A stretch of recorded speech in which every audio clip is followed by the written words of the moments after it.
Salut tout le monde et bienvenue dans ce nouvel épisode de l'Observatoire. Aujourd'hui, je reçois avec moi Maude Vallière, une astrologue hellénistique, mais qu'on commence à appeler un peu plus moderne aujourd'hui. Et j'avais envie avec elle d'explorer des sujets pas mal plus astro-geek, tu sais, qu'on aille vraiment plonger dans qu'est-ce qui nous passionne de l'astrologie. Puis je pense qu'une des choses qui nous relie les deux, c'est vraiment notre amour de l'astrologie. Notre amour de l'amour. Notre amour de l'amour. Donc c'est ça, fait que j'ai envie qu'on plonge un peu dans la manière de faire de l'astrologie hellénistique, mais sans aller trop dans les détails. Tu sais, je veux dire, il y a vraiment un sujet en particulier que j'avais envie d'amener ici, et puis c'était de voir comment est-ce que les planètes peuvent signifier plus de choses qu'on ne le pense. Parce que dans le fond, on a toujours cette impression que Vénus s'occupe de nos relations, que Mercure s'occupe de la pensée, de la communication, etc. Mais il y a un côté que l'astrologie hellénistique amène qui est vraiment intéressant, qui rend ça plus personnel. Et c'est ça que j'avais envie d'explorer avec Maude. Donc, bon épisode tout le monde. Et Maude, comment vas-tu? Allô, ça va bien? Je suis contente d'être là. Merci oui, pour ça fait drôle d'être dans le siège de l'invité aujourd'hui. Ouais, et puis c'est un sujet qui me passionne vraiment, fait que je suis excitée de parler de ça. Oui, c'est ça. Des fois, je me prépare comme c'est pas possible pour les épisodes. Puis là, pour toi, j'ai comme fait, hey, on s'en fout, on va y aller ad lib un petit peu, parce que je pense que ça va nous faire du bien aussi aux deux d'être en mode un peu plus relax, puis de voir aussi qu'est-ce qui vient, puis je pense que c'est un sujet qu'on pourrait étayer en long et en large. Qui va venir naturellement, je pense. Oui. Donc, j'en ai parlé un petit peu dans l'intro, tu sais, je dis, dans le fond, les planètes ont des significations que j'appelle universelles, qui peuvent toucher à tout le monde, en fait, tu sais, puis ce que j'aime de l'astrologie hellénistique, c'est que ça vient rajouter une saveur, mais ça enlève pas non plus à ce qui était avant, tu sais. Donc, peut-être qu'on pourrait passer certains trucs. J'ai parlé de Vénus, de Mercure, tu sais, mais mettons Jupiter pour toi, qu'est-ce que, de manière universelle, ça viendrait évoquer? Ben Jupiter, évidemment, si on y va de manière automatique, c'est sûr que c'est la planète de l'expansion, c'est une planète qui nous invite dans une quête de sens, mais il y a des points de Jupiter, puis c'est drôle parce qu'on s'en parlait un petit peu avant, qui sont un petit peu méconnus. J'ai eu récemment une personne qui m'a demandé... qui m'a dit qu'il était dans un processus de justice, qui m'a demandé où regarder dans sa carte du ciel. Évidemment, je pense à la Maison Neuve puis tout ça, mais Jupiter, c'est un représentant de ça. Fait que, tu sais, les salles de cours, tout ce qui est l'apprentissage, les apprentissages un peu plus, j'ai envie de dire, des hautes études. Tu sais, quand on pense à Mercure, on pense plus à quelque chose qui est mental. Genre l'université ou des études plus poussées. Là. Exactement. Ouais, puis ça fait une figure d'autorité, en fait, Jupiter, qui est représenté dans la mythologie souvent par Zeus, tu sais, donc un peu le dieu des dieux, tu sais. Donc, je le vois bien comme un magistrat, comme un juge, peut-être. Puis on le voit souvent aussi dans le rôle du mentor, de l'enseignant. Ouais, souvent, c'est comme l'archétype du gourou, un peu aussi. Oui, ben c'est sûr, parce qu'avec Jupiter, on tombe dans les penchants spirituels, religieux aussi, fait que, dépendamment à quelle sauce est-ce qu'on vient mettre ça, c'est des belles significations qu'on peut ajouter, tu sais. La religion, puis tu sais, c'est intéressant de l'observer si on le mettrait concrètement dans une carte, tu sais, par exemple, quelqu'un qui aurait son ascendant en conjonction avec Jupiter, tu sais, peut-être qu'on pourrait dire que cette personne-là va s'incarner en tant que mentor dans sa vie, tu sais, ou que ces images-là qu'on vient de nommer vont faire partie de son chemin de vie de manière un peu plus concrète. Oui, ça va venir la toucher un petit peu plus, puis c'est le fun aussi de, tu sais, avec les significations, ce qui arrive, c'est qu'on peut étayer ça à l'infini, tu sais, mais c'est le fun quand même d'avoir des archétypes. Je pense que c'est aussi une des choses que tu amènes beaucoup dans ta manière de pratiquer, là, de pouvoir raconter une histoire ou de mettre des images, en fait, sur peut-être certains placements, puis ça vient les personnifier. Oui, des placements, des couleurs, des odeurs. Là. Il y en a plein de trucs. D'ailleurs, j'ai un petit livre, ça s'appelle The Rulership Book, puis tu as toutes les planètes, tous les signes, puis toutes les maisons avec plein de mots-clés, de plein d'affaires qui sont reliées à ça, comme genre un flocon de neige ou... des choses que tu t'imaginerais pas un peu plus anodin. Oui, c'est ça, des objets, des trucs. Fait que c'est vraiment infini. Là. Mettons, Mars est associé à la couleur rouge, Saturne est associé au froid, tu sais. Fait qu'il y a plein de choses qu'on peut... Oui, bien ça, j'en parlais dans un autre épisode aussi, c'est de voir comment est-ce qu'il y a beaucoup de correspondances et surtout si on se permet déjà de plonger dans le côté un peu plus spirituel de la chose, le côté alchimique même peut-être, mais si on ouvre à différentes cultures aussi, là, on tombe dans des histoires à l'infini, je veux dire, on a beaucoup de choses qui peuvent venir nous décrire, puis ce qui est le fun, c'est que de s'ouvrir à plus de choses, c'est sûr, on parle de Jupiter, fait que d'ouvrir nos horizons un petit peu, mais c'est le fun parce qu'on peut aller chercher des choses qui viennent peut-être nous toucher un petit peu plus personnellement. C'est ça, créer notre propre relation avec l'astrologie, notre propre langage. Tu sais, moi, je vais commencer à explorer c'est quoi chacune des planètes pour moi, puis c'est ça qui va un peu me coller à la peau, puis qui va faire que quand je vais vivre mon expérience humaine, puis que je vais voir des choses passer, puis je suis comme, OK, j'ai rencontré un vieillard cette journée-là, puis là, j'avais Saturne qui était sur telle chose, tu sais, puis pour moi, ça a été la rencontre de cet homme-là. Tu sais, je donne un exemple comme ça, mais comme c'est une manière pour moi d'entrer en relation avec notre réalité matérielle de manière un peu symbolique, tu sais. Ouais, mais c'est ça, puis je pense que d'ouvrir le monde symbolique, c'est sûr qu'en astrologie hellénistique, on est plus, tu sais, dans les carcans, on est plus cadré, je pourrais dire, là, tu sais, plus strict dans les définitions, même si ça va quand même large, tu sais, mais c'est le fun de voir l'exercice qu'eux se sont donné, tu sais, un qui me vient, parce que là, tu faisais du pouce sur Saturne, tu sais, Saturne, dans l'astrologie ancienne, ça régit tout ce qui est de l'ordre maritime, les ports, tu sais, comme les bateaux, les marins, tout ça. Puis là, j'étais comme, tu sais, de base, pourquoi, je sais pas trop, tu sais, mais c'est du point de vue, tu sais, que tu atteins la fin de la Terre, en fait, c'est l'océan qui...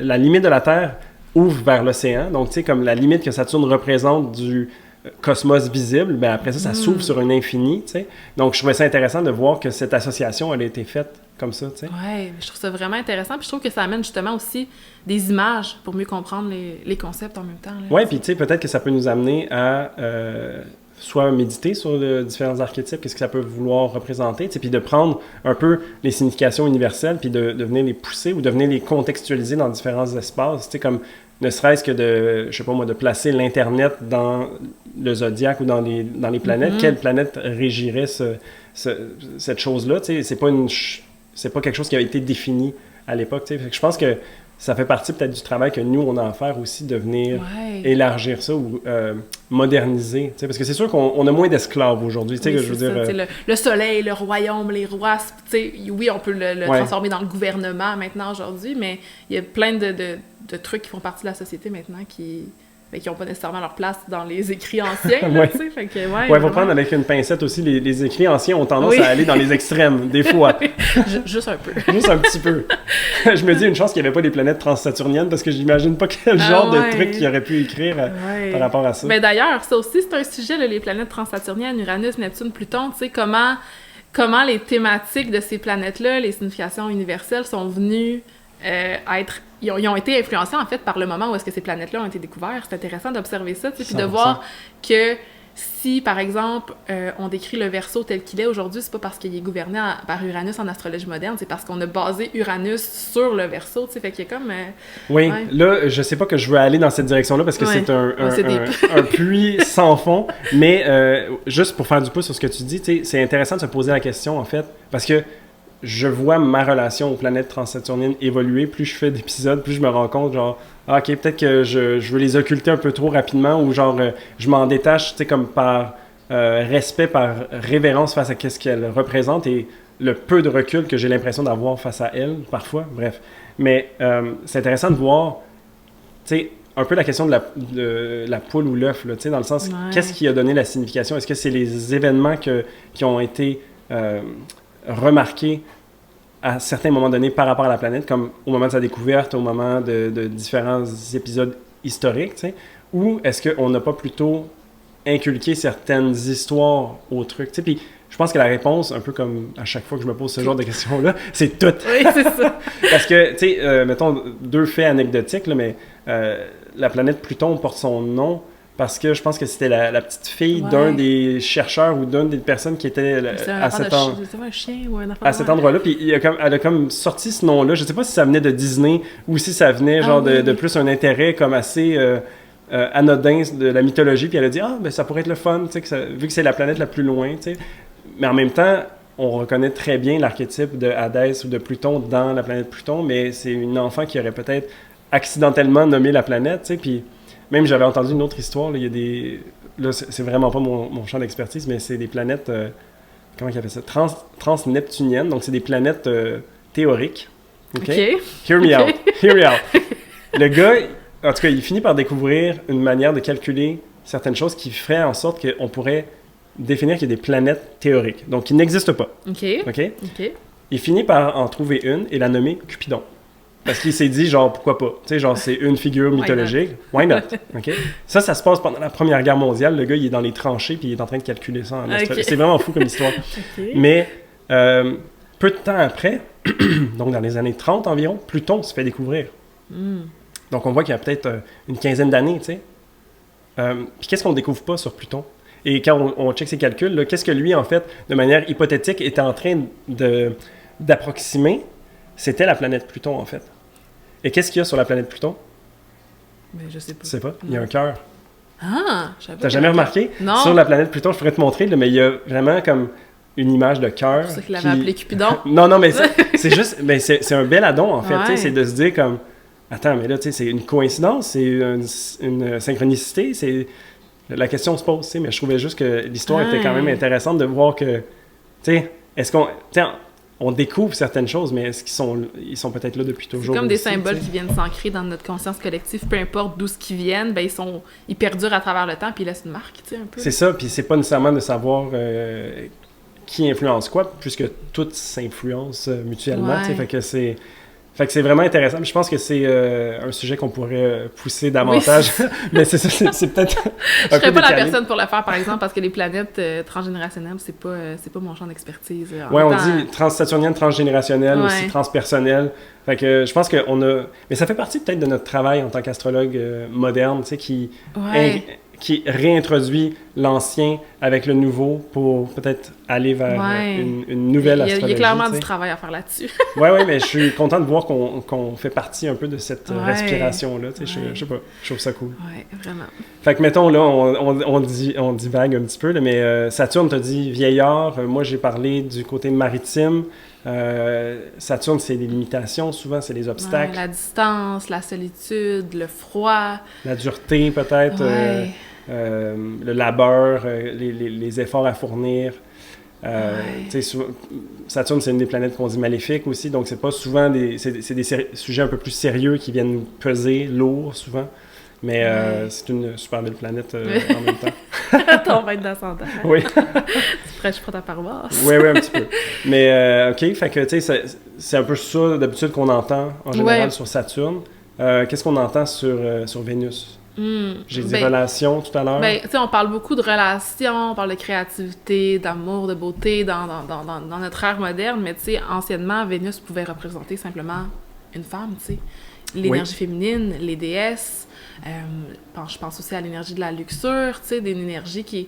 Souvent, on voit Vénus comme gouvernant seulement, parce que quand je regarde les manières de lire une carte du ciel, par exemple, comme gouvernant seulement nos relations, mais Vénus peut nous emmener à juste être ce sentiment-là d'amour puis d'union à l'intérieur de nous, le désir d'harmoniser les choses aussi. J'aime ça voir les planètes comme des verbes, quand on pense à Vénus qui vient unir, Mars qui vient diviser, Saturne qui vient éloigner, ça nous aide un peu à comprendre les concepts. Je trouve que Vénus, unité, c'est vraiment, ou unir, c'est vraiment un des mots que je vois, puis on peut le mettre dans différents contextes, on peut le mettre dans un contexte d'amour, mais je pense aussi qu'à une période, l'union n'était pas nécessairement d'amour non plus, mais c'est un contrat qu'on pouvait signer ensemble. Il y a quelque chose dans les liens qui se tissent entre les gens, pour moi, c'est aussi les valeurs qu'on peut ressentir à même l'intérieur. L'argent, on dit des fois. L'argent, comme tout ce qui est de cet ordre-là.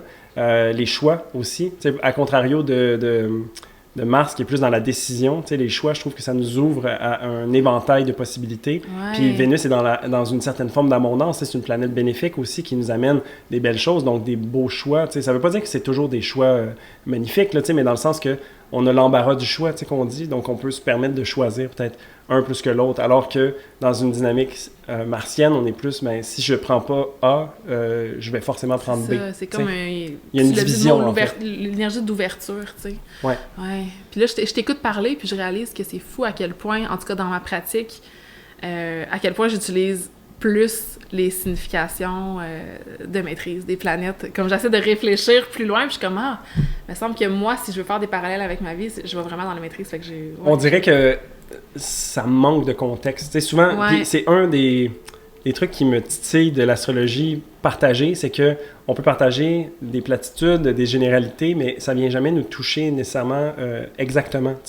Moi, j'essayais de le faire à travers les ascendants en me disant, les sujets abordés par certains types d'ascendants vont être partagés, mais après ça, tous les acteurs sont uniques à chacun. Puis c'est ça qui est difficile à synthétiser pour un groupe. Fait que c'est pour ça que j'aime beaucoup travailler en 1 à 1 ou en plus petit groupe pour être capable de justement aller toucher les personnes puis les faire connecter à leur carte. Je pense que c'est ça que ça nous permet, puis c'est de plonger au travers de l'archétype d'une certaine façon. C'est au lieu de juste, par exemple, ouvrir un livre de cuisine, d'astrologie, tu sais, qui dit, ben, Vénus en taureau, ça veut dire ça, tu sais.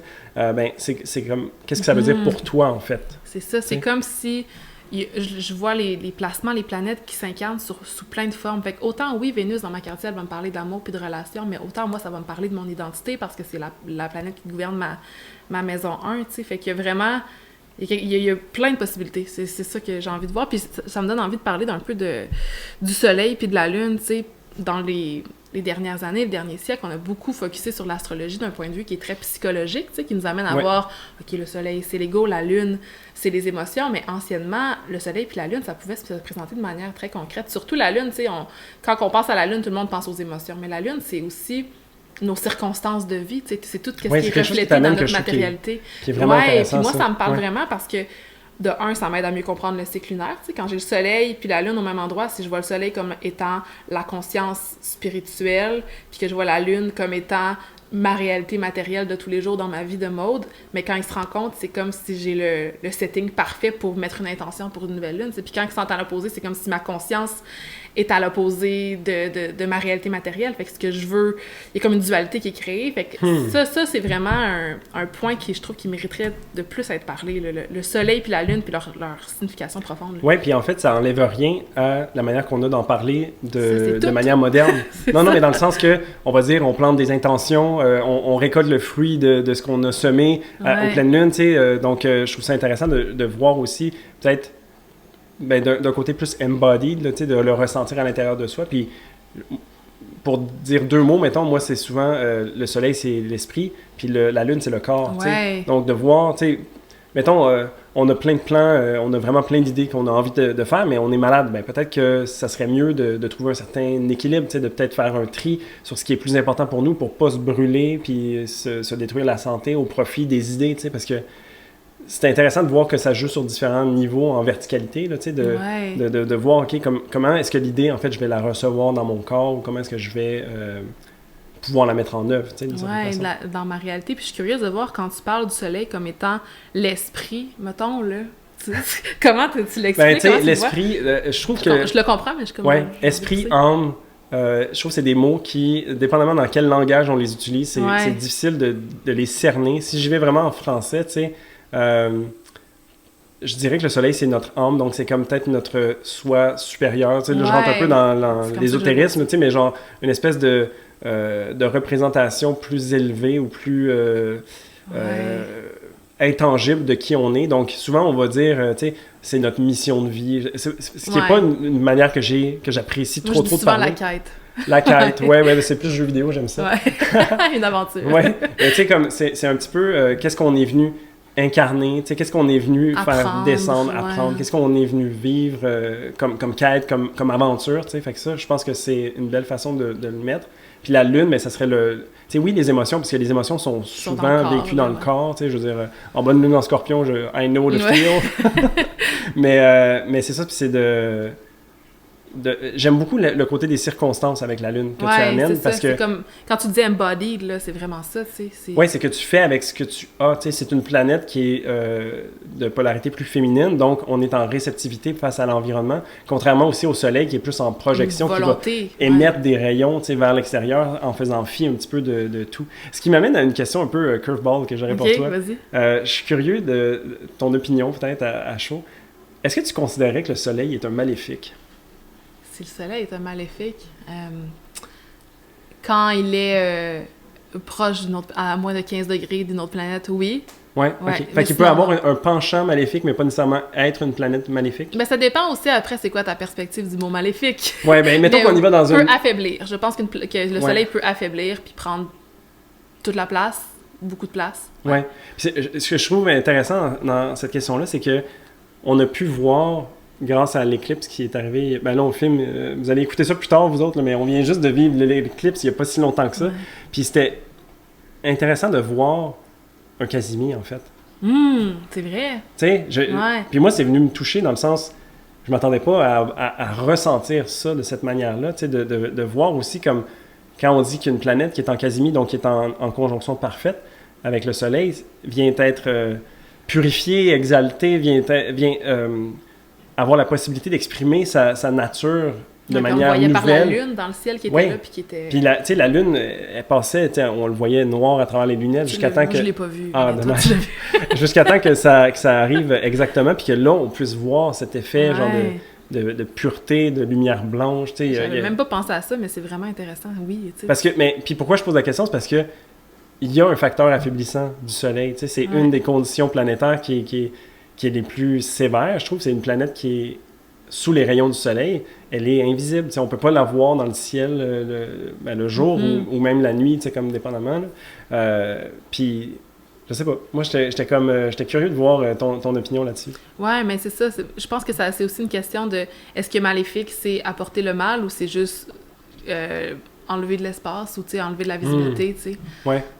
Ou offrir des défis pour nous permettre de grandir aussi. Parce que, tu sais, c'est sûr qu'une planète qui est conjointe au Soleil, mettons, à 5 degrés, elle est invisible, mais ça veut pas dire qu'elle est nulle non plus ou qu'elle va pas être capable d'exprimer sa signification. C'est juste que un peu comme une planète rétrograde, ça va peut-être se sentir différemment, ça va être plus intérieur peut-être, ça va être un peu plus caché, tu sais. Puis je trouve que, ben, en tout cas, ça c'est vraiment aussi quelque chose que je me rends compte, c'est de ramener un peu l'expérience somatique qu'on a de l'astrologie perçue sur Terre. Oui, puis de voir concrètement. Tu sais, hier, je suis sorti un peu plus tard, puis j'ai vu la pleine lune, j'étais comme genre, ben, ça vient avoir un effet différent que si c'était une nouvelle lune, tu sais. Puis, bref. C'est comme quelque chose qui est mis en visibilité, tu sais. Puis j'aime vraiment cette image-là, quand on voit la lune qui vient refléter le soleil. Là. C'est pour ça que tantôt que je disais que la pleine lune, pour moi, c'est comme notre réalité matérielle, qu'est-ce qu'on embody dans notre corps, qui vient refléter notre esprit, tu sais, refléter notre conscience. Fait que c'est comme si... C'est pour ça que c'est un moment, souvent, où il y a une grande intensité, parce que les gens reçoivent des informations dans leur conscience de manière plus claire, comme la lune qui est claire dans le ciel aussi, là. Ouais, puis ça vient se manifester, donc. Puis ce que je trouve intéressant, c'est que souvent, quand on a une nouvelle lune, c'est comme si c'est un travail plus intérieur, donc les émotions sont peut-être mises un peu plus de l'avant, tu sais, sont plus perceptibles, peut-être. Ça peut être intéressant de ça fait du sens, mais de voir aussi la lune pour ce qu'elle est, tu sais, pas un astre lumineux, mais vraiment une perspective de reflet. Je trouve ça intéressant parce que quand on va rentrer en conjonction ou créer des aspects avec les autres planètes, ben, elle vient juste refléter ce qui est là dans notre vie humaine, tu sais. C'est vraiment un réflecteur. Oui, mais c'est vraiment une planète, même, j'ai découvert récemment là, que c'est une planète qui aide la manifestation de la nature d'une planète. Donc, quand il y a un contact qui se fait soit en transit ou même dans la carte du ciel, on sait que la carte du ciel est figée dans le temps, là, mais s'il y a un aspect qui allait arriver, ben, c'est comme si la Lune donnait un coup de pouce en fait à cette planète-là pour se manifester. Et je trouve ça vraiment intéressant d'amener cette dimension-là en fait à la Lune. Je trouve que ça lui donne une profondeur. Comme si elle n'en avait pas. C'est ça. Puis sinon, qu'est-ce qu'il nous reste? Il nous reste Mercure. Oui, Mercure. Mercure, c'est intéressant. Un fait qu'on n'entend pas souvent de Mercure, c'est l'énergie de la dualité, tu sais, du mélange de... Je me souviens pas c'est quoi le mot pour le décrire, tu dois l'avoir. Le trickster. Ouais, le trickster, mais aussi qui incarne en même temps le yin et le yang, là, tu sais, qui est comme un peu non-binaire ou... androgyne. Ouais, ça, je trouve en fait, intéressant. androgyne, ça serait la version exaltée. Sinon, on a hermaphrodite aussi, qui est comme la version des deux en parallèle. L'androgyne va être unifié, d'une certaine façon. Ouais, c'est ça. C'est comme cette... je sais pas, cette dualité. Il y a deux natures, en fait, à Mercure. C'est une planète qui se promène vite, qui a du mouvement direct, du mouvement arrière. C'est aussi une planète... tu sais, dans le thème du monde, le thème Amundi, c'est la planète qui est dans l'ascendant, en fait, puis qui fait le pont entre les deux mondes, entre le monde d'en dessous, le monde d'au-dessus. C'est Hermès, le messager des dieux, qui ramène des messages, donc, mais qui a aussi la capacité d'être dans le monde mortel et immortel, tu sais. Donc, c'est vraiment intéressant de regarder Mercure dans sa dualité. Ça, c'est... Ouais, puis ce que tu as nommé par rapport au messager, tu sais, qui vient transmettre les messages, bien, on le voit aussi dans peut-être la métaphore juste des transports, tu sais, de faire de la distance, de bouger, qu'il y a des choses qui... Même au niveau de nos pensées, tu sais, Mercure gouverne nos pensées, puis tantôt, quand on parlait du soleil puis de la conscience, moi, je vois ça un peu comme des étapes, genre la lune, c'est ce qui est ressenti dans mon corps, dans mes émotions. Mercure, c'est plus ce qui existe dans mon esprit, dans mon côté un peu plus mental, analytique, puis le soleil, c'est ma conscience un peu supérieure. Fait que, tu sais, Mercure, c'est comme le voyage des pensées, puis le voyage concret aussi. Oui, c'est une planète très fluide, comme je disais, qui se déplace beaucoup. Puis, tu sais, une des choses que j'associe souvent à Mercure, tu sais, c'est plus dans l'astrologie mondaine, peut-être, mais c'est l'échange, le mercantile, tu sais, comme l'argent. le système bancaire, marchés, les marchés, tout ça, là, c'est comme tout ce qui bouge, en fait, est associé à Mercure. C'est pour ça que la technologie aussi est souvent associée à Mercure. Tout à fait, tout à fait. Ouais. Donc, ça, je pense que on les a toutes faites, les 7 traditionnels. Ouais. Tu sais, on n'ira pas, j'irai pas dans le transpersonnel. Non, je pense que ce serait un peu intense. Puis, tu sais, si vous avez envie d'explorer ça, The Rulership Book, c'est vraiment intéressant là, pour voir comme l'infini de possibilités. Okay. Là. Ouais. Celui que je te disais, là, avec les descriptions de correspondance. Ouais, vraiment intéressant, ça. OK. Puis, tu sais, c'est aussi de voir que, tu sais, d'un point de vue traditionnel, les planètes transpersonnelles ne maîtrisent rien dans la carte. Mais ça veut pas dire qu'elles sont... En fait, je serais curieux de voir si éventuellement on va avoir un système de maîtrise peut-être pour ces planètes-là, puis de venir leur trouver une place. Je sais qu'en ce moment, il y en a un déjà, mais j'ai certaines retenues par rapport à ça. Mais de voir aussi comment que l'expérience de ces planètes-là est personnelle et vient teinter, en fait, la relation qu'on a avec d'autres planètes. Ouais, moi, c'est comme ça que je trouve que c'est le plus prenant. C'est quand on a un transit de Pluton sur une planète personnelle ou sur l'ascendant. C'est là qu'on est capable de contempler, en fait, la puissance de ces planètes-là. Oui, exactement. Tu les utilises comment, toi, les planètes, genre Uranus, Neptune, Pluton?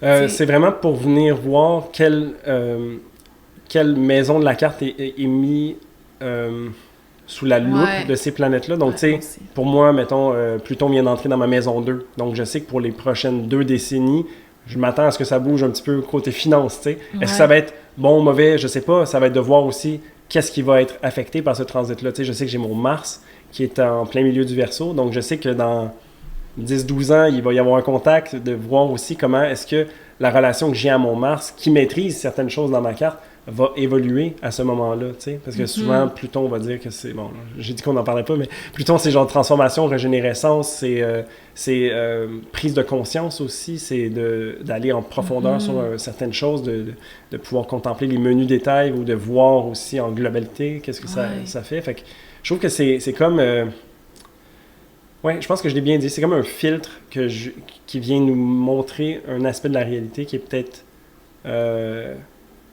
plus intérieur ou en même temps plus extérieur à nous, tu sais, d'une certaine façon. Je le vois comme une manière de nous relier à une expérience collective un peu, tu sais, parce que vu que ces planètes-là sont lentes, ça fait que plusieurs personnes vont avoir le même placement. Fait que, par exemple, si on prend Pluton, tu sais, les gens qui sont nés dans les mêmes années que moi vont tous avoir Pluton en Scorpion. Puis comme tu l'as dit, moi, c'est comme ça que je l'utilise aussi, tu sais, d'aller voir, OK, mettons que l'expérience de Pluton en Scorpion, mais c'est cette génération-là de personnes qui s'introspectent puis qui veulent vivre des grandes transformations intérieures puis qui vont profond dans leur analyse d'eux-mêmes puis dans leurs émotions, tu sais.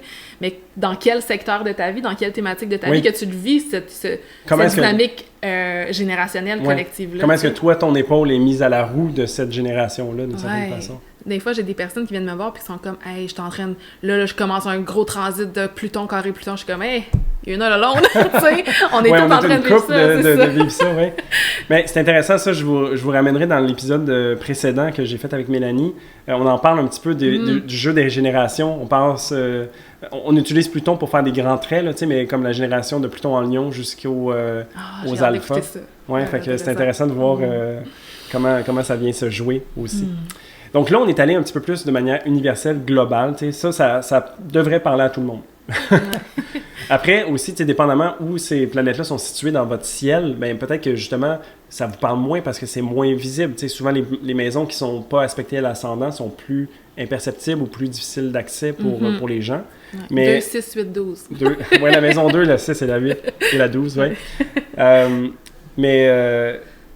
Mais je veux pas aller là, je veux aller dans les maîtrises planétaires. En fait, c'est de voir... J'ai goût de prendre l'exemple de Vénus et des relations, parce que toi, c'est vraiment...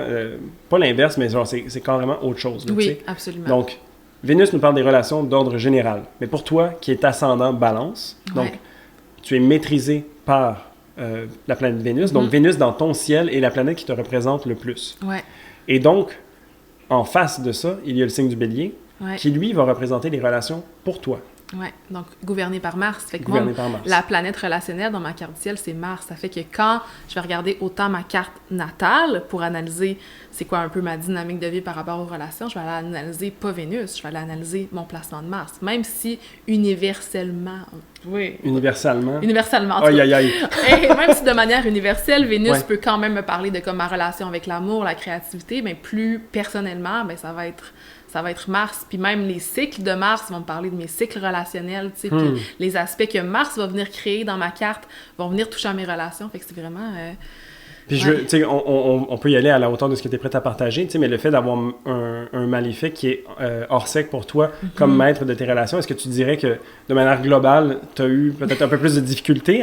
Je pose la question, genre je sais un petit peu, là, mais en même temps, pour rester global, que tout le monde qui a peut-être le bélier en maison 7, quel genre de relation est-ce que ça peut représenter? Ben, c'est intéressant parce qu'après ça, oui, j'ai le bélier en maison 7, j'ai Mars qui devient mon maître de maison 7, puis après, il est en gémeaux en maison 9, mon Mars. Fait que là, c'est là que je vais aller plus voir en profondeur c'est quoi le type de relation, mais pour moi, l'énergie de Mars, parfois, il y a une énergie de violence qui est là à travers ça. Il y a une énergie d'intensité, une genre d'autorité, de foncer, une rapidité aussi. Fait que ça peut se présenter de plusieurs façons. Tu sais, j'en parle sur mon podcast de mon expérience de violence conjugale, qui est la manière la plus intense dont je l'ai vécue. Mais maintenant, c'est comme si ce Mars-là se présente sous différentes formes, puis que je peux voir, OK, moi, j'ai tendance à entrer en relation rapidement. Mars, c'est une planète qui est rapide, surtout en Gémeaux. Est-ce que tu es du genre à initier les relations aussi? Non, mais je suis beaucoup attirée par des gens qui ont cette énergie-là. Fait que, tu sais, si on le voit comme un significateur des personnes avec qui j'entre en relation, moi, Mars, je le vois beaucoup comme ça, surtout que mon Mars est en maison 9. Oui, j'allais dire. En même temps, je suis en relation, en ce moment, je suis en relation avec un homme qui est enseignant, tu sais, fait que la maison 9, c'est beaucoup relié à ça. Puis aussi, dans ma vie, tu sais, j'ai beaucoup pris l'action de déménager loin pour aller rejoindre un partenaire, à des heures de route. Maison 9, c'est comme un peu les voyages, les lieux éloignés, puis Mars, c'est comme, prendre action rapidement, puis... Ça prend du guts, bref, pour faire des moves comme ça. Oui, c'est ça. J'ai un peu une énergie très impulsive, instinctive en relation. Oui, il y a comme une affirmation de soi, de genre comme je le sens et j'agis sur cette vérité-là pour le moment. Oui, exactement.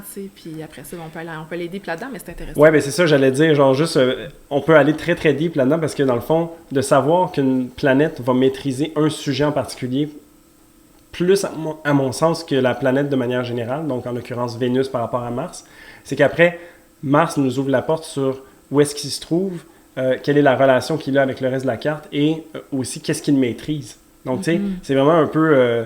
c'est de se rentrer le doigt dans l'engrenage, là, tu sais, mais ça offre aussi beaucoup plus de... une lecture beaucoup plus fine, en fait, de qu'est-ce qu'on va ressentir ou vivre comme expérience, tu sais. Puis même à travers le temps, tu sais, ça nous permet de savoir, par exemple, dans la technique des profections annuelles, quelles années vont être plus relationnelles, parce que toutes mes années gouvernées par Mars vont venir toucher ce secteur-là de ma vie, tu sais. Tout à fait. J'ai le goût de donner mon exemple, parce que ça va être un peu différent. Tu sais, moi, j'ai la maison 7, donc qui parle des relations, en cancer, donc maîtrisée par la Lune, et... Ce qui est intéressant, c'est qu'on s'imaginerait un peu, si on a entendu qu'est-ce qu'on a dit plus tôt, la Lune, c'est un astre qui vient matérialiser les choses, qui bouge aussi beaucoup dans le ciel, c'est la planète qui tourne le plus dans le zodiaque. Mais moi, j'ai été quelqu'un qui a été beaucoup plus dans les relations stables et à long terme. Genre, dans ma vie, j'ai 36 presque, j'ai eu deux ou trois relations, comme qui ont duré dans le temps, bref. Et puis, moi, je le caractérise, ça, par le fait que ma Lune, donc le maître de ma 7, se trouve dans le signe du Scorpion. Donc, il y a cette intensité, il y a cette profondeur, en fait. On va pas... Quand je m'engage en relation, c'est pas pour la superficialité ou pour être de passage. C'est parce que j'ai envie de construire quelque chose. Il y a peut-être même cette notion de... j'ai déjà eu mes penchants de codépendance et de fusionnel, puis tout ça, de vouloir aussi être, tellement uni à l'autre, tellement dans la vie de l'autre que ça devient ça fait comme une symbiose qui devient autre chose. Il y a cette intensité-là qui peut être perçue, tu sais. Et moi, ce que j'aime à dire aussi, c'est que ma Lune se trouve dans le signe du Scorpion, oui, mais c'est dans la maison 11. Donc, pour moi, j'ai toujours commencé une relation par l'amitié. Ça a jamais été j'ai jamais été quelqu'un qui a été sur les applications de rencontres, que je tombe sur quelqu'un par hasard. Non. Cette personne-là, j'ai déjà peut-être 1, 2, 3, 4, 5 ans de vie commune, mais d'amitié avec, pour éventuellement passer au stade d'après. C'est créer un lien d'attachement avec quelque chose qui file familier. Puis pour moi, c'est ça l'énergie de la Lune. C'est familier, c'est notre environnement, c'est où est-ce qu'on se sent en sécurité. Où est-ce qu'on se sent confortable, en sécurité. Oui, j'aime ça aussi. Puis c'est sûr que là, avec l'intensité du Scorpion, des fois, ça peut nous jouer des tours, là, tu sais. Je veux dire, on apprend, on évolue. Lune en chute. Oui. faudrait que vraiment, je refasse ma carte avec la condition pour voir c'est quoi sa condition exacte, là, mais c'est sûr qu'elle n'a pas tout pour elle, mais elle m'apporte énormément aussi. Je veux dire, c'est pas parce qu'on a un placement qui est peut-être moins fortuné que c'est pas moins riche d'expérience puis de vie, tu sais. Et puis, ouais, le petit aparté de plus, c'est que ma lune est conjointe à mon milieu du ciel en maison 11. Donc, une personne avec qui je crée des liens d'amitié et avec qui je travaille. Fait que souvent, tu sais, des fois, j'en ai qui me disent où est-ce que je pourrais aller rencontrer des gens? Puis là, je pense toujours à mon histoire de genre comme moi, j'irai pas chercher de midi à 14h. Je suis comme genre, un moment donné, je vais devenir ami avec quelqu'un. Là, je prévois pas de changer de relation, là, mais tu sais, je vais devenir ami avec quelqu'un au travail et ça va évoluer vers quelque chose d'autre. Mais c'est ça. Puis ça a été ça un petit peu ma réalité, tu sais, de relation. Puis je trouvais ça le fun parce que je trouve que mon exemple est quand même assez succinct. Puis ben oui, puis ta planète relationnelle, où est-ce qu'elle va se trouver? Tu sais, peut-être que si tu l'avais en maison 4, ben ce serait des membres de ta famille qui te présenteraient quelqu'un, tu sais. Exact. Moi, c'est dans des lieux éloignés. Ça a été aussi à l'école, tu sais, avec l'énergie de la maison neuve qui est de l'apprentissage, puis tout ça. Fait que je pourrais aller en voyage, puis rencontrer quelqu'un. C'est ça. Bye! Ben, tu sais, qui sait? C'est vraiment intéressant de voir ça parce que je trouve que déjà d'amener les maîtres de signes, ça vient nous donner un peu plus de granularité, mais aussi ça nous permet d'aller chercher peut-être comment est-ce qu'on va vivre ces expériences-là, tu sais. Ouais, et puis aussi d'apporter une signification ou un significateur plutôt à des personnes dans notre vie, tu sais. Autant Mars, dans ma carte du ciel, c'est ma planète relationnelle, mais c'est mon chum, là. Lui, c'est ça, là, dans ma carte du ciel. Fait que si je veux voir ce qui se passe avec lui dans sa vie, je peux regarder les transits de Mars aussi. Puis juste par curiosité, parce que là, je ne l'ai pas par cœur, c'est la maison 7 et la maison 2 aussi qui est maîtrisée par Mars. Oui. Fait qu'il y a peut-être un aspect financier aussi qui vient entrer en ligne de compte dans ta relation. J'avais jamais pensé à ça, voyons. C'est comme, c'est vrai que souvent mes cycles relationnels suivent mes cycles financiers, évidemment, là, parce que quand tu es en relation avec quelqu'un, ben il y a des ressources qui sont unies, tu sais, puis en tout cas, il y a... Oui, c'est ça, oui. C'est aussi de voir, OK, les endroits de ma carte du ciel qui sont gouvernés par Mars, comment ces deux endroits-là viennent entrer en relation ensemble? Ou même, tu sais, peut-être, parce que le financier, tu sais, c'est sûr que ça peut avoir le dos large, mais si on ramène ça à la manière qu'on a de gagner notre vie, tu sais, comme notre gagne-pain, un peu la maison 2, notre livelihood, peut-être que le fait d'être en relation avec différentes personnes t'amène à vivre, tu sais, déjà toi, dans un lieu éloigné, mais aussi dans un contexte parce que tu subviens à tes besoins de manière assez différente. Tu n'as pas été astrologue toute ta vie, tu sais, par exemple. Non, puis c'est vraiment intéressant de faire, tu sais, parce que là, si je pense à mes relations, je pense l'endroit où est mon Mars, maison 9, mes deux maisons gouvernées par Mars, maison 2, maison 7. Fait que je suis comme, OK, mon gagne-pain, même ma façon de me valoriser moi-même, tu sais, mon estime personnelle, si on y va plus dans le psychologique avec la maison 2, a totalement changé dépendant de mon partenaire, tu sais. Fait que c'est vraiment... Intéressant, hein? C'est vraiment... Allô? Ouais, puis j'ai le goût de surfer aussi sur moi qui a la maison 7 en cancer, parce que toi, tu as ta maison 10 en cancer. Oui, bonjour, Nila. Le chat. C'est que, tu sais, il y a beaucoup de fluctuations avec l'énergie du cancer. Puis moi, j'ai été dans des relations beaucoup plus stables et pas très changeantes, là, tu sais. Mais moi, j'y allais plus dans le penchant émotionnel aussi. Tu sais, comme le sentiment d'être investi, de le ressentir au trip, en fait. Quand je suis investi avec quelqu'un, tu sais, genre, ça me fait vivre beaucoup d'émotions, une belle intensité que j'apprécie, tu sais. Mais pour toi, donc, si on ramène ça dans un exemple de maison 10 en utilisant le même signe... Je t'investis dans ma carrière. Moi, j'ai comme ma relation amoureuse investie, c'est ce que je fais dans la vie, tu sais, c'est moi. Puis est-ce que tu dirais que tu as vécu un peu plus de fluctuations, de cycles en lien avec ta carrière? Ou... Oui, vraiment, tu sais, puis c'est quelque chose que je dis souvent, justement, à mes clients en consultation, que quand ils ont des secteurs de leur vie qui sont gouvernés par la Lune, c'est que, tu sais, la Lune, elle change de signe aux 2 jours et demi. Fait que mon mood de carrière, il est vraiment influencé par mes émotions puis par mon ressenti. Puis c'est comme si je change d'idée. Là, c'est pas la même chose pour toi. Puis là, je trouve ça intéressant de aussi... On peut aller encore plus deep, là. On n'est pas obligé de le faire, mais nous, on aime ça, tu sais. Mais après ça, aller voir, OK, quelle planète gouverne ça pour trouver la source, puis comme faire le lien, puis après, les aspects qui sont créés peuvent venir changer ça, mais effectivement, là, ma Lune... Moi, souvent, c'est... la coche de trop, d'aller voir le ruler du ruler, tu sais, le maître du maître, mais c'est sûr que ça amène genre une granularité dans l'analyse. Moi, ce que j'aime plutôt utiliser, c'est soit les profections, parce que souvent, quand c'est activé, c'est ça qui est le fun à voir, ou les transits. Tu sais, comme par exemple, moi, je sais pas, les mouvements de la Lune vont peut-être avoir... Tu sais, c'est pas tout à fait conscient tout le temps, puis je sais pas que ça a besoin de l'être, là, tu sais, mais il y a peut-être des fluctuations dans la manière que j'ai d'être en relation en lien avec les cycles de la Lune, tu sais, donc il y a peut-être des moments plus intérieurs, des moments plus extravertis. Même si la relation change pas, c'est peut-être le mood de la relation qui change, puis les énergies, tu sais. Ouais, ou tu sais, quand il y a une éclipse, par exemple, peut-être qu'il y a une personne qui prend plus de place que l'autre, tu sais, à un certain moment donné, pour une raison X ou Y, tu sais. C'est toujours intéressant de voir, en fait, comment est-ce que le maître d'un secteur de la carte vient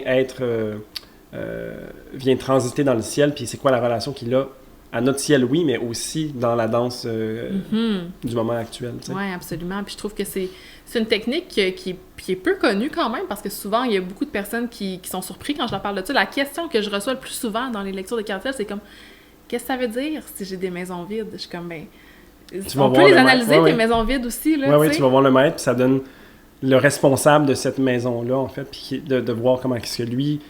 Est-ce qu'il a des ressources? Est-ce qu'il est en bonne posture? Est-ce qu'il est en belle relation avec le reste de la carte? Ou s'il y a des défis, s'il y a peut-être un manque de ressources, justement. Puis ça nous donne énormément d'informations. Parce que, tu sais, sinon, si on n'a rien dans une carte, c'est peut-être aussi parce que c'est un sujet qui est peut-être moins prédominant, tu sais, mais c'est pas parce que, par exemple, la maison 4 serait vide qu'on a qu'on n'a pas de famille, tu sais, par exemple, ou qu'on n'a pas de fondation. On a tous des fondations ou des racines. Ouais. Donc, après, c'est de voir c'est quoi notre relation à elle, tu sais, si c'est plus présent, moins présent, tu sais. C'est ça, exactement. Je trouve que ça fait toute la différence. La première lecture de cartes que j'ai reçue dans ma vie, c'était une lecture de cartes qu'on faisait le tour de chacune des planètes une à une, comme Mercure, Vénus, Mars, tout en ordre, avec, bon, Mars, c'est tes actions, Vénus, c'est tes relations, blablabla, puis j'avais pas tant connecté que ça à l'astrologie à ce moment-là, mais du moment où j'ai commencé à étudier l'astrotrad vraiment plus intensément, puis que j'ai découvert le système de maîtrise, c'est comme everything makes sense now. Oui, ça complexifie le truc, parce que là, c'est sûr qu'on parle d'une astrologie, je dirais plus de style,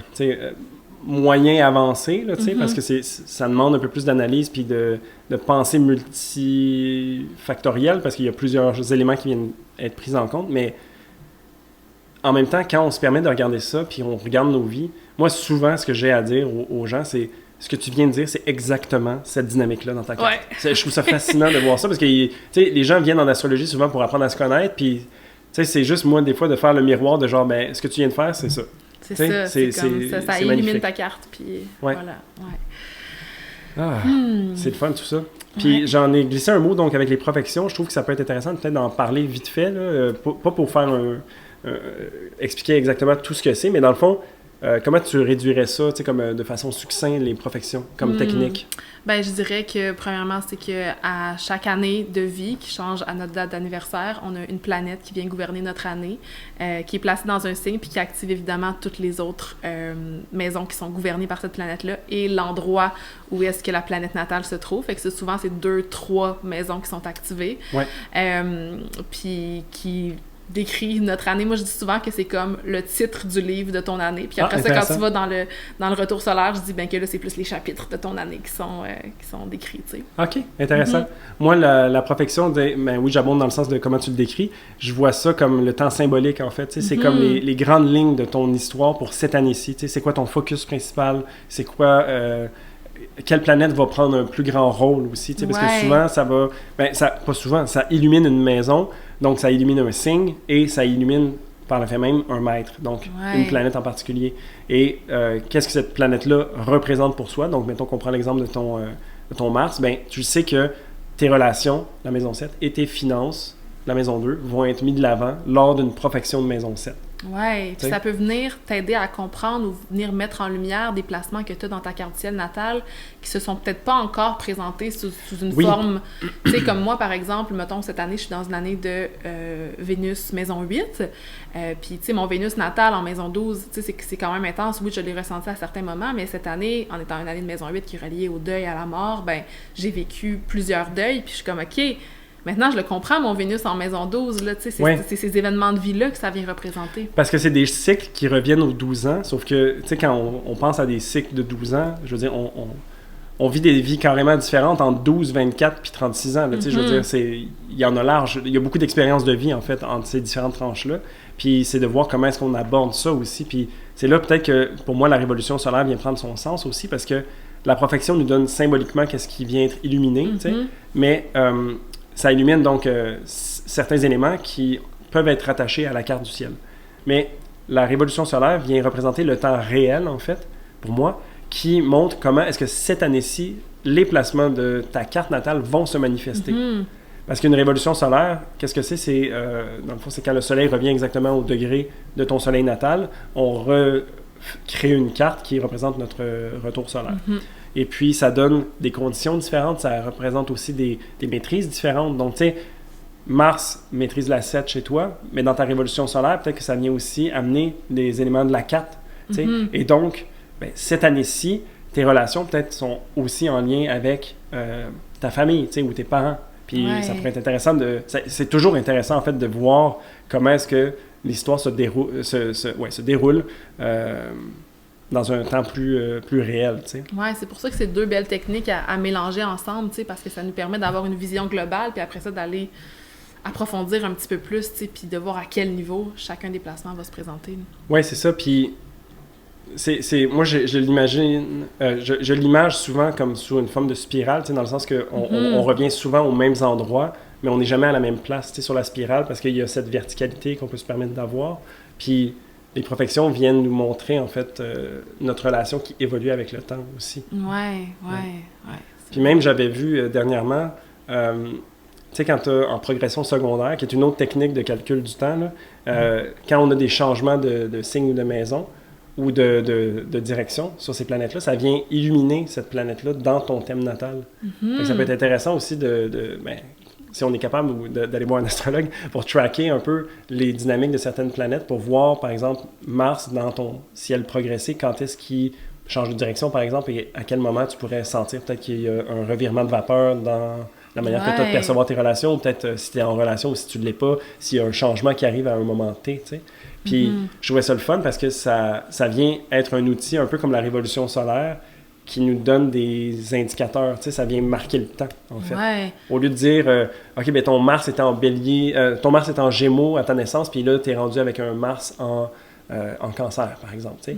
C'est une façon de le lire, mais je trouve que de voir la dynamique ou le mouvement à chaque année en progression secondaire, en utilisant d'autres techniques en parallèle. Là, ça devient compliqué. Hein. Je suis désolé, mais c'est le fun que tu parles des progressions secondaires, je trouve ça intéressant, parce que c'est une technique qui permet de venir ralentir le temps, puis justement, j'utilise souvent cette technique-là spécifiquement quand des personnes ont des secteurs de vie, comme par exemple la carrière, la maison 10, la maison 7, les relations en cancer, parce qu'il est gouverné par la Lune, puis de justement observer les progressions lunaires, la Lune qui bouge aux 2 jours et demi devient 2 ans et demi en progression secondaire, mais ça permet d'observer des cycles relationnels plus longs aussi. Là, j'aime comment tu le décris. C'était évident pour moi aussi, mais c'est beau comment tu le dis, de ralentir le temps, en fait. Moi, je le décrivais comme étant un peu... C'est vécu plus à l'intérieur, mais je trouvais que c'était un peu intangible, la manière que j'avais de le dire, parce que on a tous une relation différente à notre intérieur, mais de venir ralentir le temps. Je sais pas, je trouve ça cool d'associer comme une variante du temps à chacune des techniques que j'utilise pour voir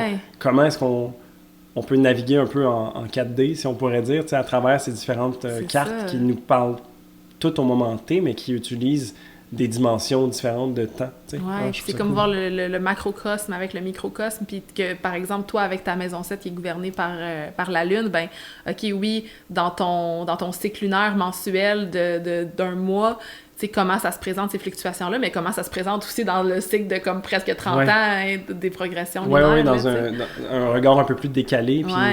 Puis aussi, ce qui est intéressant avec les progressions secondaires, juste parce que tu parles de la Lune, mais c'est de voir aussi le cycle lunaire, justement, qui se passe en progression secondaire, de savoir est-ce qu'on est plus sous une Lune croissante, une Lune décroissante, tu sais, comme à quel endroit est-ce que globalement, on se situe, c'est sur un cycle justement de plus de 30 ans. C'est la technique qui m'a le plus parlé, puis c'est même pas celle que j'utilise le plus, mais le moment où est-ce que j'ai vécu ma nouvelle lune en maison 1 en progression secondaire, ça a été le moment où est-ce que ma vie a changé au grand complet. Fait que tu sais, je connecte beaucoup à justement C'était il y a combien de temps? C'était en 2018. Là, j'habitais à un endroit, j'ai laissé ma relation toxique, j'ai rencontré mon chum, j'ai déménagé dans une autre ville, je suis devenue astrologue plutôt que designer. Tu sais, c'est comme tout a été en même temps, carrière, everything. Là, OK. Fait que là, techniquement, t'aurais ta prochaine nouvelle lune, ce serait dans environ 27-30 ans, ouais, c'est ça? Là, je suis dans le premier croissant, là. OK. Ouais, puis forcément, elle va aussi se passer elle se passera pas nécessairement à la maison 1 non plus, ça va être dans une autre maison. Non, c'est ça va changer d'endroit. C'était une nouvelle lune en balance, fait que c'était avec mon ascendant, là. Ah, c'est intéressant. Je trouve que c'est ça aussi, c'est avec cette technique-là, qui est une technique moderne qu'on peut mixer avec le traditionnel, tu sais, c'est ce que je trouve cool. C'est très parlant quand ça nous arrive, c'est juste que c'est tellement ralenti comme espace-temps. Tu sais, des fois, de dire « Ah, mon mercure va changer de direction quand je vais avoir 62 ans. » Tu sais, je suis comme... Je sais pas qu'est-ce que ça me sert de savoir ça aujourd'hui à 35, tu sais. Oui, mais tu sais, pour les personnes qui sont nées avec Mercure rétrograde, puis que pas longtemps après leur naissance, Mercure est devenu direct, ben si t'as tout le temps l'impression que t'es dans ta manière de communiquer, dans tout ce que Mercure gouverne dans ta carte ciel, que ça va un peu à contre-courant, ben ça peut te donner une petite idée de quand peut-être que ça va être plus direct, puis que cette dynamique-là va s'adoucir. Un peu plus d'aisance, oui. C'est ça. Mais c'est ça, je trouve que toutes ces techniques-là, puis le fait de savoir, en fait, quelle planète maîtrise quoi, ça permet d'aller chercher l'information plus précisément. Tu sais, c'est pas juste globalement, c'est ça qui se passe. Tu sais, on peut poser des questions vraiment précises. Puis c'est peut-être le fun de le mentionner parce que des fois, en étudiant l'astrologie, on se rend compte qu'on peut faire tellement de choses. Là, c'est incroyable. Mais après, je me rends bien compte que c'est pas tout le monde qui a ces connaissances-là de savoir « Ah, l'astrologie peut faire ça. » Surtout que ben, nous, on bidouille un petit peu dans des trucs qui sont relativement nouveaux mais très anciens, mais aussi juste de mélanger les trucs. Il y a sans doute pas des masses de gens qui ont ça disponible dans leur... Je demande souvent à mes clients en fin de rencontre, est-ce que tu as des questions, des secteurs de ta vie, des choses qui se passent dans ta vie que tu aimerais ça qu'on explore? Puis les gens sont comme, ben là, je sais pas, qu'est-ce que tu peux voir? Je suis comme, je peux tout voir, comme, je peux aller voir ce qui se passe avec ta sœur, je peux aller voir ce qui se passe avec ta grand-mère, tu sais, il y a comme, c'est vraiment spécifique, là. Oui, mais je pense que c'est un des trucs que tu voulais ramener aussi, puis je pense qu'on pourrait conclure là-dessus, parce que je sens qu'on ouvre plein de boîtes de Pandore, mais c'est les maisons dérivées aussi qui peuvent être super intéressantes, parce que chaque maison est représentée par une planète, donc ça nous donne des acteurs, tu sais, des personnages dans notre histoire. Mais si, par exemple, on part de la maison 7 qui représente le relationnel, donc l'autre devant nous. Donc, si on se permet de faire un pivot puis de changer de perspective, donc on se met dans les souliers de l'autre et on se regarde. Donc, nous, on devient l'autre. Oui. Et cette personne-là, on peut donc aller voir, par exemple, sa famille, ses frères et sœurs, ses relations à lui, comment est-ce que lui, il voit les relations, tu sais. Comment est-ce que sa relation est par rapport à sa carrière, tu sais. Puis, je trouve ça intéressant parce que ça vient... Tout dans la même carte, là. Oui, ça vient mélanger bien des affaires, là, tu sais, mais en même temps, c'est ce qu'on appelle les maisons dérivées, c'est de voir que quand on part d'un sujet et qu'on lui met, entre guillemets, que ça devient la maison 1, mais on peut aller voir comment est-ce que la maison X peut devenir autre chose quand on se permet de la regarder d'un autre point de vue. J'espère que je l'explique bien, parce que c'est un peu compliqué. Mais je peux donner un petit exemple, tu sais, facile. Par exemple, la maison 3 est associée aux frères et sœurs, OK? Fait que moi, je suis ma maison 1, mon frère, c'est ma maison 3.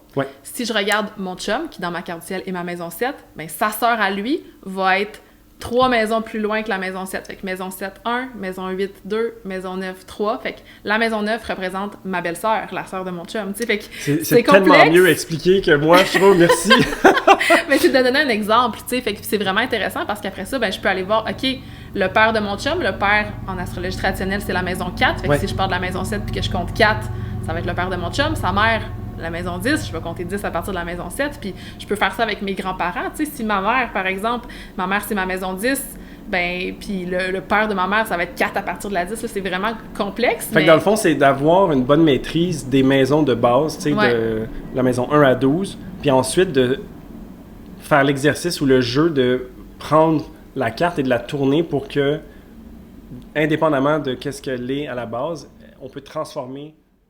C'est un peu compliqué comment j'ai de la misère à synthétiser cette idée-là. Je pense que c'est pas quelque chose que j'utilise tant que ça, personnellement, mais je trouve que c'est vraiment intéressant comme moi, je l'utilise beaucoup, puis j'ai une liste que, mettons, je le sais que ma grand-mère maternelle, c'est telle maison, puis blablabla, fait que comme j'y pense régulièrement, fait que ça fait que, mettons, tous les transits que je vis, moi, personnellement, avec ma maison 1, tu sais, ma maison 1 qui viendrait représenter, je calcule dans ma tête, mettons, mon grand-père maternel, c'est ma maison 1. Fait que quand je vis des choses personnelles, ben il se passe aussi des choses avec mon grand-père. Puis quand mon grand-père est décédé, je vivais un break-up.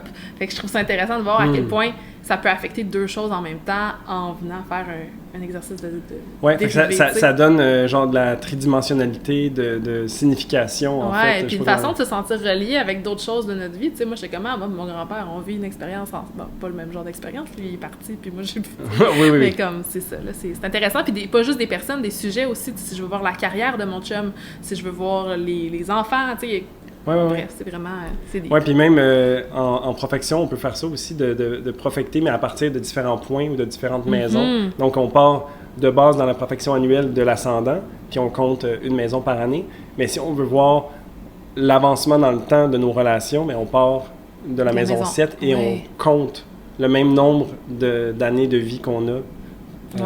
Mais juste d'un point de vue différent. Fait que je trouve que tout ça, ça nous permet de créer une relation plus profonde avec nos planètes. Tu sais, moi, je pourrais bien être connectée à Vénus parce que c'est mon maître de l'ascendant puis ça représente moi, mais je suis connectée à Vénus parce que ça représente aussi mon grand-père, tu sais, où je connecte à certaines planètes. Puis moi, dans ma tête, maintenant, tout est automatique que, OK, mon argent, c'est Mars, mes relations, c'est Mars, tu sais. Fait que quand Mars est en carré avec Uranus, je suis comme, bon, qu'est-ce qui va se passer dans mes relations? Là, j'observe, là, tu sais. Oui, ça te met dans une posture d'observateur, triste, justement, puis moi, j'aime aussi dire que, tu sais, quand on amène un peu de conscience là-dedans, mais on est moins aussi happé par la vague émotionnelle ou, tu sais, comme événementielle qui nous arrive dans la vie, parce que ça fait pas en sorte qu'on est immunisé à la vie, mais c'est juste qu'on, un peu dans cette philosophie stoïque, tu sais, d'être préparé à faire face au destin ou à faire face aux circonstances qui nous amènent, qui nous sont amenées. T'sais. Puis avoir aussi notre différence avec l'expérience de l'autre, je trouve ça vraiment intéressant, le fait de se poser des questions sur la vitesse des planètes. T'sais, Saturne,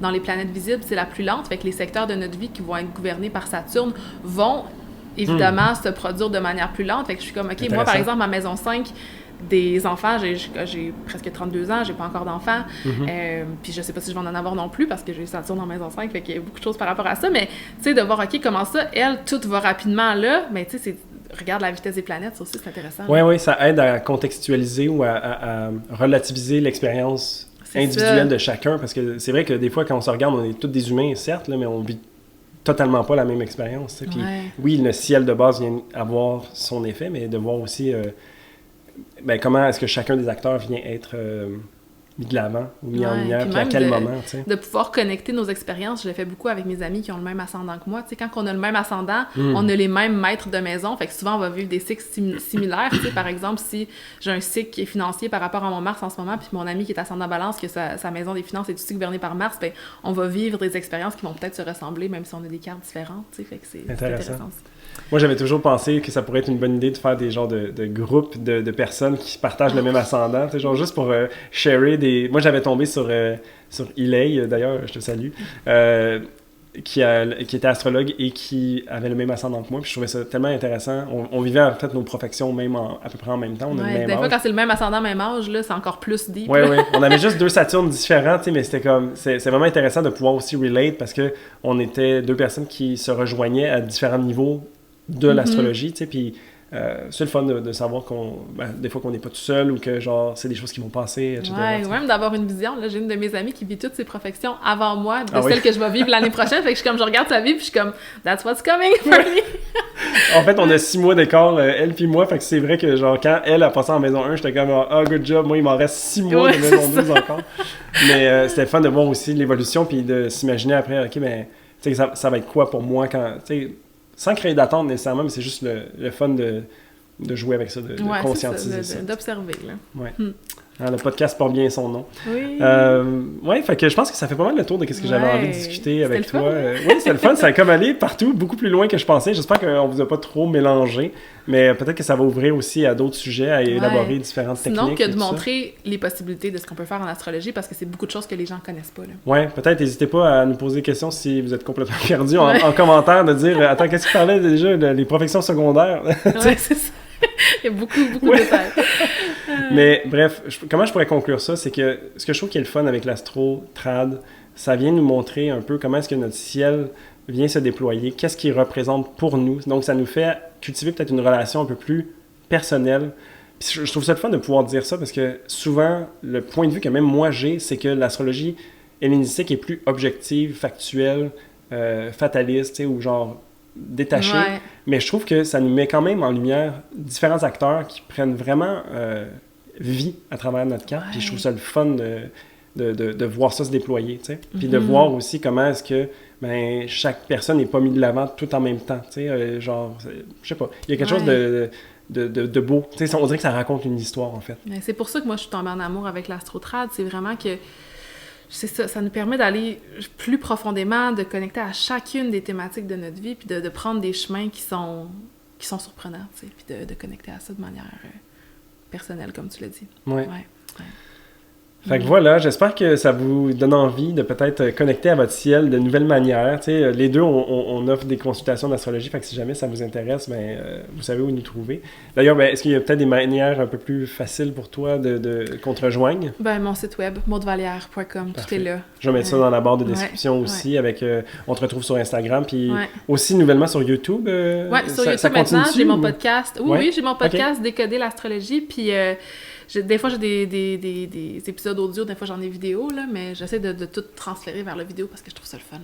Oui, c'est le fun. Moi, j'aime bien ça. En présentiel aussi, pour le faire ensemble. Super. Fait que, ben, merci, Maude, de t'être prêtée au jeu, d'être venue dans l'observatoire puis d'avoir déballé plein de choses avec moi. J'ai trouvé ça vraiment intéressant et excellent. Merci, Gab, pour l'invitation. J'ai vraiment eu du fun. Cool. Bon, ben, bonne journée.